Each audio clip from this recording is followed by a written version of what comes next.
most common cause of mold in a crawl space is standing water and exposed joists with exposed vents that are allowing water intrusion and oxygen to come into the crawl space.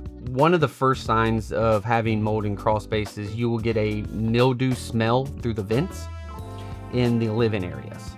So once the professional gets the mold removed from the crawl space, the best way to prevent it from coming back is to install an interior drain on the crawl space footing, a sump pump, and a crawl space encapsulation. Basically, you want to encapsulate the crawl space all the way around, so that way the humidity levels that are underneath the soil stay under the encapsulation. The sump pump gets everything away, and then you would install a dehumidifier to pull all the moisture out.